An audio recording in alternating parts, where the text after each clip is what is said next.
प्रिय विद्यार्थियों, आज हम बीकॉम फर्स्ट ईयर के इकोनॉमिक एनवायरनमेंट में अगला चैप्टर राजकोषीय नीति फिजिकल पॉलिसी के बारे में जानकारी प्राप्त करेंगे।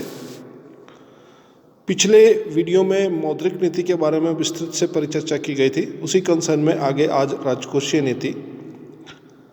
देश में मौद्रिक नीति राजकोषीय नीति व आर्थिक क्षेत्र में महत्वपूर्ण एवं पूरक मानी जाती है।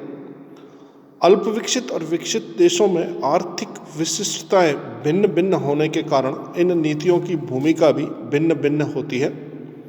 अल्प विकसित और विकासशील देशों में राजकोषीय नीति आर्थिक विकास की गति को तीव्र करने का महत्वपूर्ण उपकरण मानी गई है। इसके साथ ही साथ पूंजी निर्माण की दर को प्रोत्साहन देने व साधन उपलब्ध कराने में राजकोषीय नीति की भूमिका महत्वपूर्ण होती है। यदि हम राजकोषीय नीति के अर्थ का अध्ययन करें तो यह पाएंगे कि यह सरकार की एक ऐसी नीति है जिसके अंतर्गत सरकार की आय व ऋण से संबंधित नीतियों एवं व्यवहारों को सम्मिलित इस नीति में किया जाता है। दूसरे शब्दों में या सरल शब्दों में बात करें तो सरकार के कर व गैर कर राजस्व में वृद्धि, जिसमें समाज के विभिन्न वर्गों और क्षेत्रों पर पड़ने वाले प्रभावों को सम्मिलित किया जाता है, तथा लोक हित में सार्वजनिक वित्त का व्यय तथा कार्य करना और सार्वजनिक ऋणों का प्रबंध किया जाना ही राजकोषीय नीति कहलाती है। यदि हम साधारण बोलचाल की भाषा में बात करें तो सरकार के आय, व्यय, सरकार का ऋण और सरकार का राजकोषीय घाटा, ये चार महत्वपूर्ण घटक राजकोषीय नीति के होते हैं। दूसरे प्रकार से अगर देखा जाए तो राजकोषीय नीति एक ऐसी नीति होती है जिसमें अर्थव्यवस्था की आर्थिक उन्नति, पूर्ण रोजगार के साथ पूंजी निर्माण की दर को बढ़ाकर आर्थिक विकास को संभव बनाए जाने का प्रयास किया जाता है एवं राष्ट्रीय आय के पुनः वितरण का प्रयास किया जाता है और सार्वजनिक ऋण व हीनार्थ प्रबंध जैसे महत्वपूर्ण उपकरणों का सहारा लिया जाता है। इस प्रकार राजकोषीय नीति एक इस प्रकार की नीति है जिसमें सरकार के आय व्यय का लेखा जोखा होता है। हम इसका अर्थ अगर दूसरी भाषा में समझने का प्रयास करें तो बहुत सरल शब्दों में कहा जा सकता है कि यह वह नीति है जो सरकार के आय व्यय को बताती है।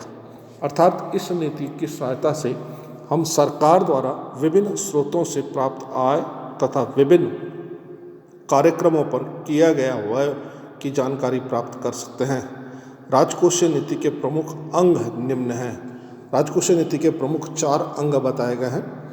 पहला बताया गया करारोपण। करारोपण का मतलब होता है टैक्सेशन, कि कितना कर किस पे लगेगा, कितना कर कैसे लगेगा, करारोपण। दूसरा सार्वजनिक ऋण यानी पब्लिक डेप्ट, दूसरी बात की जाती है पब्लिक डेप्ट की। तीसरी बात की जाती है सार्वजनिक ऋण यानी पब्लिक लोन। और चौथा बात की जाती है एक्सपेंडिचर, कि सरकार का एक्सपेंडिचर क्या है। तो चार महत्वपूर्ण घटक इसमें बताए गए हैं। टैक्सेशन,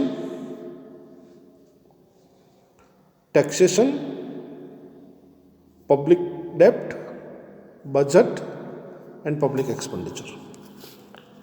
जेल हैम्सन कहता है कि राजकोषीय नीति से तात्पर्य बजट के माध्यम से करारोपण को मौद्रिक नीति के सहायक के रूप में प्रयुक्त करना है। यानी बात कुल मिला के यही आ गई है कि राजकोषीय नीति जो बनाई जाती है उसी के माध्यम से मौद्रिक नीति से देश को संचालित किया जाता है।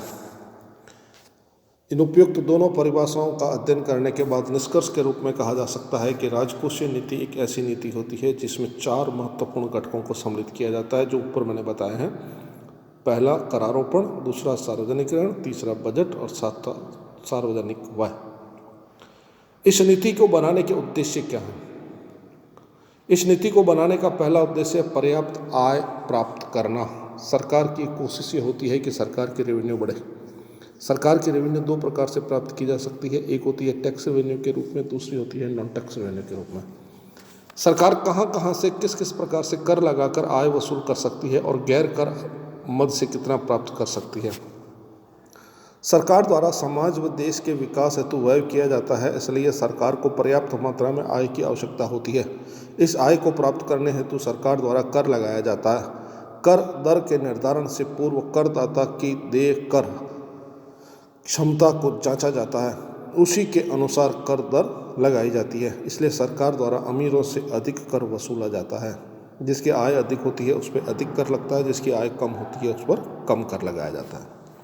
दूसरा होता है तीव्र आर्थिक विकास। सरकार चाहती है देश का इकोनॉमिक डेवलपमेंट फास्ट गति से हो। इकोनॉमिक डेवलपमेंट होने के लिए सरकार की रेवेन्यू होना जरूरी है। तो तीव्र आर्थिक विकास के लिए अच्छी राजकोषीय नीति का होना भी आवश्यक है। इसके बाद तीसरा है साधनों का उचित आवंटन। जो हमारे पास उपलब्ध संसाधन है उन साधनों का हम इस प्रकार से एलोकेशन करें कि उसका अधिकतम उपयोग हो देश के तीव्र आर्थिक विकास के लिए।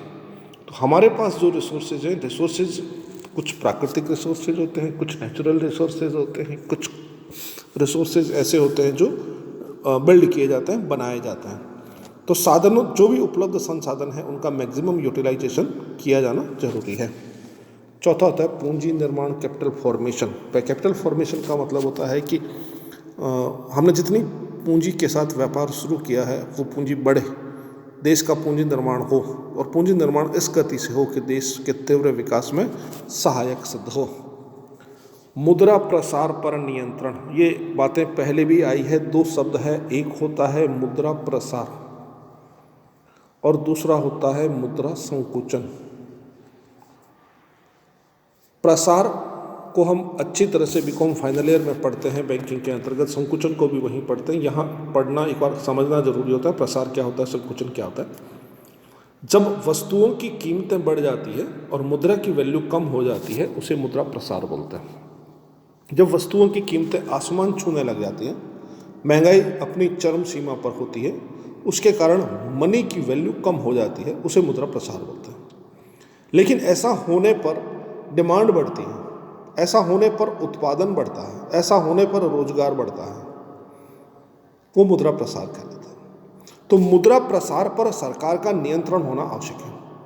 वस्तुओं की कीमतों को नियंत्रित करना सरकार की पहली प्राथमिकता होती है, चाहे वो किसान के अनाज की फसल हो, चाहे अन्य किसी दलहन का मूल्य हो। सरकार का यह दायित्व है कि कीमतों को नियंत्रित रखें। संकुचन प्रसार का उल्टा होता है, जिसमें वस्तुओं की कीमतें नीचे गिरती हैं और इस हद तक गिर जाती है कि उसे वापस उठाना संभव नहीं होता। इस हद तक कीमतें नीचे आ जाती है संकुचन की स्थिति में कि रोजगार के साधन बंद हो जाते हैं, उत्पादन की कंपनियां बंद हो जाती है, प्रोडक्शन बंद हो जाता है, लोगों की आमदनी बंद हो जाती है। और प्रसार और संकुचन दोनों की अगर आपस में तुलना की जाए तो किन्स ने स्पष्ट किया है कि संकुचन की तुलना में प्रसार देश के आर्थिक विकास के से सही है। तो प्रसार होना तो चाहिए, लेकिन प्रसार में सरकार का नियंत्रण होना आवश्यक है। यानी सरकार का दायित्व है कि वस्तुओं की कीमतों को नियंत्रित रखें। तो नियंत्रण करने के लिए यह आवश्यक है कि सरकार सभी प्रकार के प्रयास राजकोषीय नीति के माध्यम से करें। कीमत स्थायित्व, वस्तुओं की कीमतों में स्टेबिलिटी होना जरूरी है, वस्तुओं की कीमतें स्थिर होना जरूरी है। ये वस्तुओं की कीमतों में ज़्यादा अस्थिरता होती है तो देश के विकास के लिए अच्छा नहीं है, देश के विकास के लिए घातक साबित होगा। तो ये जरूरी है कि कीमतें स्थिर बनी रहे, जिससे रोजगार के साधन उपलब्ध हो सके, जिससे उत्पादन अच्छा हो सके, देश का आर्थिक विकास भी हो सके और देश में सभी प्रकार के नए आयाम प्राप्त किए जा सकते हैं।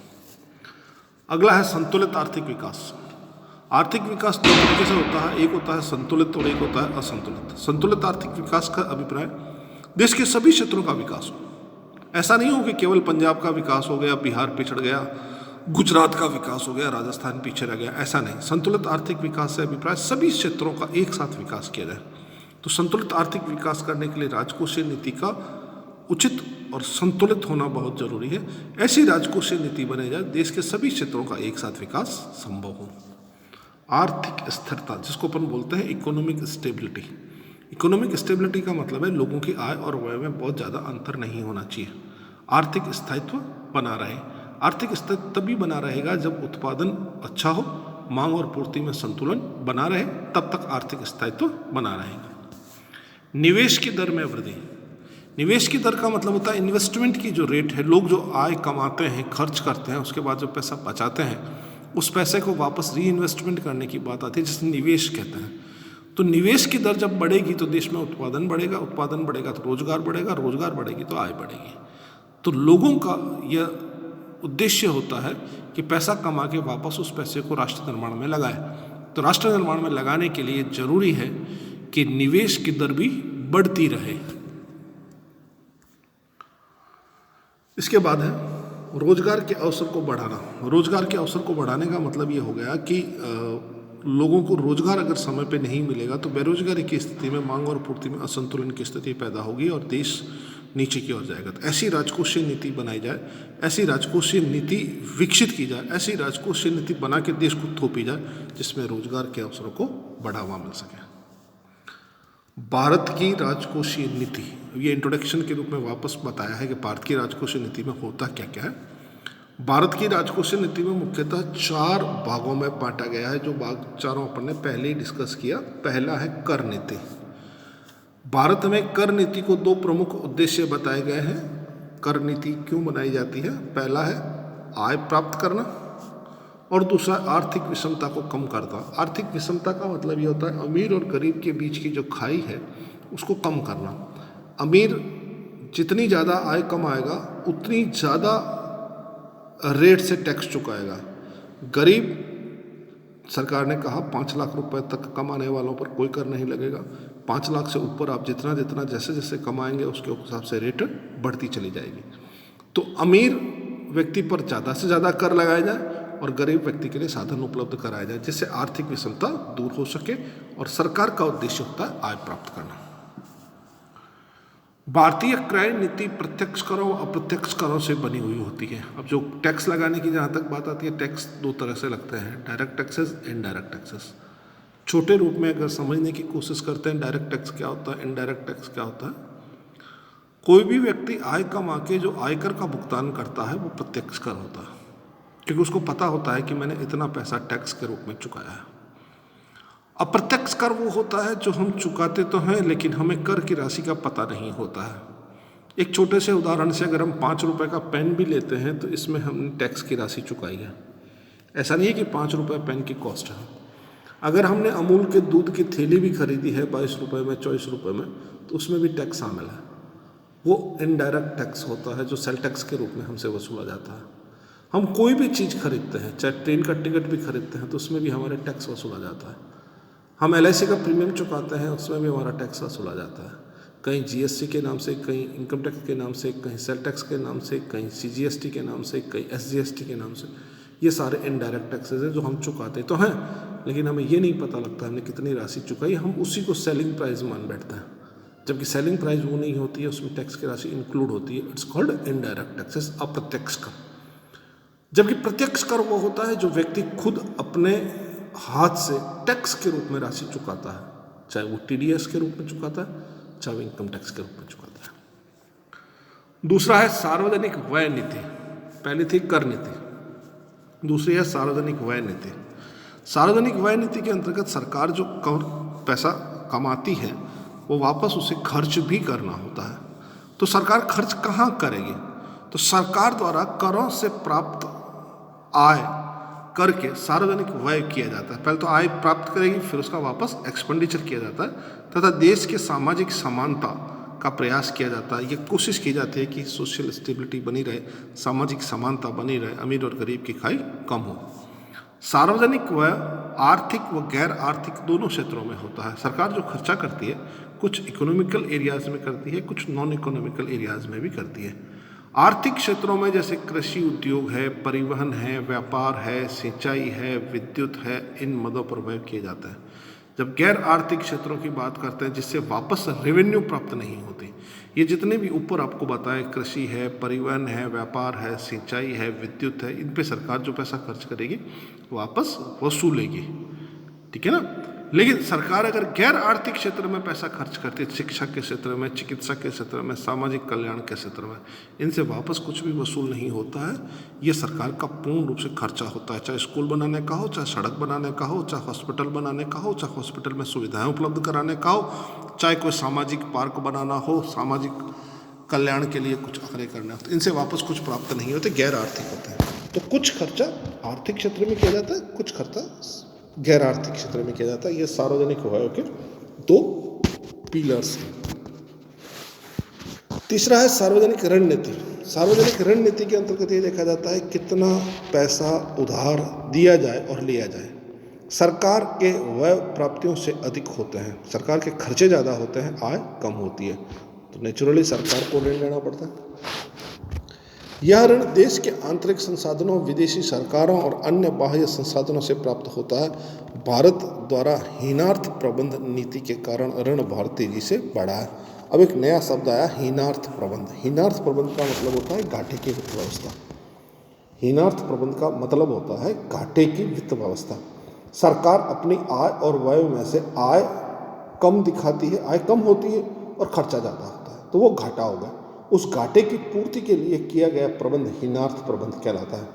तो हीनार्थ प्रबंध यानी घाटे की वित्त व्यवस्था करने के लिए सार्वजनिक ऋण लिया जाता है और इस सार्वजनिक ऋण के माध्यम से सरकार विभिन्न सरकारों से, विभिन्न केंद्रीय सरकारों से, विभिन्न विदेशी सरकारों से ऋण वगैरह प्राप्त करती रहती है और उसके माध्यम से कार्य चलता रहता है।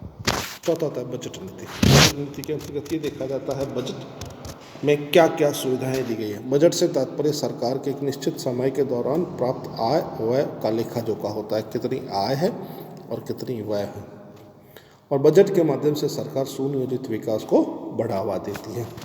इनके माध्यम से सरकार यह तय करती है कि कौन से क्षेत्रों में कितना पैसा खर्च करना है और कौन कौन से क्षेत्र हमारे प्राथमिकता में रहेंगे, कौन कौन से हमारे गैर प्राथमिकता में रहेंगे, उसके आधार पर विकास किया जाता है। ये थे 4 पिलर्स। पहले आय, व्यय, ऋण, बजट। उसके बाद हम बात करेंगे राजकोषीय नीति के दोष। अब राजकोषीय नीति में कुछ कमियां भी हैं, कुछ दोष भी हैं। दोष में यह है कि अर्थव्यवस्था की कर प्रणाली इसके ऊपर डिपेंड करती है और कर प्रणाली ढंग से हो नहीं हो, टैक्स ज़्यादा वसूला जाता है। हमेशा टैक्स के ऊपर कई संगठनों ने, कई संस्थाओं ने, कई व्यापारियों ने कई प्रकार के विरोध प्रदर्शन भी किए हैं। और जब कर की रेट ज़्यादा होती है तो स्वाभाविक तौर पे एक प्रश्न उत्पन्न होता है कि भ्रष्टाचार को बढ़ावा मिलता है। व्यक्ति कर की चोरी करता है, व्यक्ति कर बचाने के लिए कई प्रकार के दाएं बाएं सिस्टम अपनाता है, वो सब सारे भ्रष्टाचार की श्रेणी में आते हैं। राजकोषीय नीति में लोचता का अभाव है, इलास्टिसिटी नहीं है। जो कह दिया वो करना है, जो कह दिया वो होना है। तो जब लोचता नहीं होती है, किसी प्रकार की इलास्टिसिटी नहीं होती है, परिवर्तन की संभावनाएं नहीं होती है, तो कई प्रकार की समस्याओं का सामना करना पड़ता है। करों का अवरोही स्वरूप। भारतीय कर प्रणाली में अमीरों की तुलना में गरीबों पर कर भार अधिक होता है। गरीबों पर कर भार अधिक होने का मतलब हो गया कर की रेट कम वसूली जाती है, लेकिन वसूली तो जाती है ना। अब एक किसी भी संस्थान का चपरासी अगर टैक्स लिमिट में आ रहा है और वो अगर राष्ट्र निर्माण में कर चुका रहा है, तो इससे बड़े देश का दुर्भाग्य क्या होगा। कर चुकाने के लिए अधिकारी होते हैं, कर चुकाने के लिए बिजनेसमैन होते हैं। अगर एक क्लास 4th चपरासी को जो पैसे मिलते हैं वो भी अगर टैक्स के दायरे में आ गया तो उसके लिए तो घातक हो गया ना, क्योंकि अप्रत्यक्ष करों का भार गरीबों पर बहुत पड़ता है। प्रत्यक्ष कर तो फिर समझ में आ गया, अप्रत्यक्ष कर जो होता है, आप पेन भी खरीदते हैं तो टैक्स चुका रहे हैं, आप शुगर खरीद रहे हैं तो टैक्स चुका रहे हैं, आप चाय पी रहे हैं तो टैक्स चुका, ये जो टैक्स वसूला जाता है इससे गरीबों के साथ अच्छा नहीं हो रहा है। केंद्र और राज्य सरकारों में समन्वय का अभाव। टैक्स वसूलती है, कुछ टैक्स राज्य सरकार वसूलती है, कुछ केंद्र सरकार वसूलती है, आपस में दोनों का कोऑर्डिनेशन नहीं होता। केंद्र सरकार अपने मनमर्जी के हिसाब से खर्चे करती है, राज्य सरकारें हमेशा मांगती रहती है, दोनों के बीच सामंजस्य का अभाव पाया जाता है। नौ कर प्रणाली में दोष। नई जो कर प्रणाली बनाई है सरकार ने, समय समय पे कर लगाए हैं, इन करों से आय कम प्राप्त होती है और जटिलता बढ़ी है। सुरक्षा व सामाजिक व्यय अधिक हुआ है। सरकार ने कई प्रकार के प्रशासनिक खर्चे, सुरक्षा पर ज़्यादा पैसे खर्च किए हैं, तो आय से जो खर्चा है वो ज़्यादा होने का एक कारण ये भी हो गया। अप्रत्यक्ष करों की अधिकता। प्रत्यक्ष करों की टेंशन नहीं है, टेंशन अप्रत्यक्ष करों की है जो बहुत ज़्यादा रूप से वसूले जाते हैं, चाहे जीएसटी के माध्यम से वसूले जाए, चाहे और किसी माध्यम से वसूले जाए। हीनार्थ प्रबंध जिसको अभी भी समझाया, घाटे की वित्त व्यवस्था। सरकार खुद जानबूझ के पहले ज़्यादा घाटा दिखाती है आय को कम दिखाती है, खर्चों को ज़्यादा दिखाती है। तो उस घाटे की पूर्ति के लिए किया गया प्रबंध हीनार्थ प्रबंध कहलाता है और हीनार्थ प्रबंध के लिए अप्रत्यक्ष कर बढ़ाया जाता है। कुशलता का अभाव है। जो कुछ भी राजकोषीय नीति बनाई जाती है इतनी अच्छी बनाई जाए जिससे कि जनता को फायदा हो, पर इस चीज़ का ध्यान नहीं रखा जाता। कुशलता का अभाव। सार्वजनिक आय का अपव्यय होता है। अपव्यय होता है नेताओं की तनख्वाहों के रूप में, नेताओं को पेंशन के रूप में, नेताओं के दूसरे खर्चे उठाने के रूप में। जो खर्चा होता है वो आम व्यक्ति का पैसा है जो अप्रत्यक्ष करों के रूप में जनता का पैसा वसूला गया और उस पैसे को वहाँ पर वो लोग खर्च करते हैं। गलत चीज़ है, अपव्यय रोकना चाहिए। ये थी राजकोषीय नीति। अब आता है इसके सुझाव। जो हमने कमियां देखी है उस कमियों को दूर करने के लिए हम क्या सुझाव दे सकते हैं।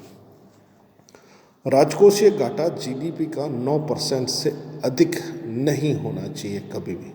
ये हमारा सुझाव है कि जितनी हमारी जीडीपी यानी ग्रॉस डोमेस्टिक प्रोडक्शन, सकल घरेलू उत्पाद जो है, उस उत्पाद के 9% से ज़्यादा नहीं होने चाहिए। राजकोषीय घाटा को कम करने हेतु अनुत्पादक राज्य व्ययों को कम करना होगा। कुछ इस प्रकार से खर्चे होते हैं जो नॉन प्रोडक्टिव एक्सपेंडिचर कहलाते हैं। नॉन प्रोडक्टिव का मतलब खर्चे कर दिए जाते हैं जैसे हमें कुछ रेवेन्यू नहीं मिलनी है, देश का भला नहीं होना है। इस प्रकार के खर्चों को रोका जाए। सब्सिडी को घटा देना चाहिए। सरकार कई प्रकार की सब्सिडीज देती है, उद्योगों को देती है, कृषि को देती है, स्टूडेंट्स को देती है। सब्सिडीज़ के कारण होता क्या है कि 4 लाख का लोन लिया, आपको वापस 3,80,000 चुकाना है, 3,30,000 चुकाना है। ये बाकी का पैसा सरकार ने माफ़ कर दिया, किसानों का ऋण माफ़ कर दिया, तो उससे बोझ बढ़ जाता है, उससे राजकोषीय नीति फेल हो जाती है। कर प्रणाली को सरल बनाना चाहिए। सरल का मतलब ऐसी बनाई जानी चाहिए जो सभी को समझ में आए। सार्वजनिक विभागों और उपक्रमों को प्रबंध कार्य कुशलता में सुधार करना चाहिए।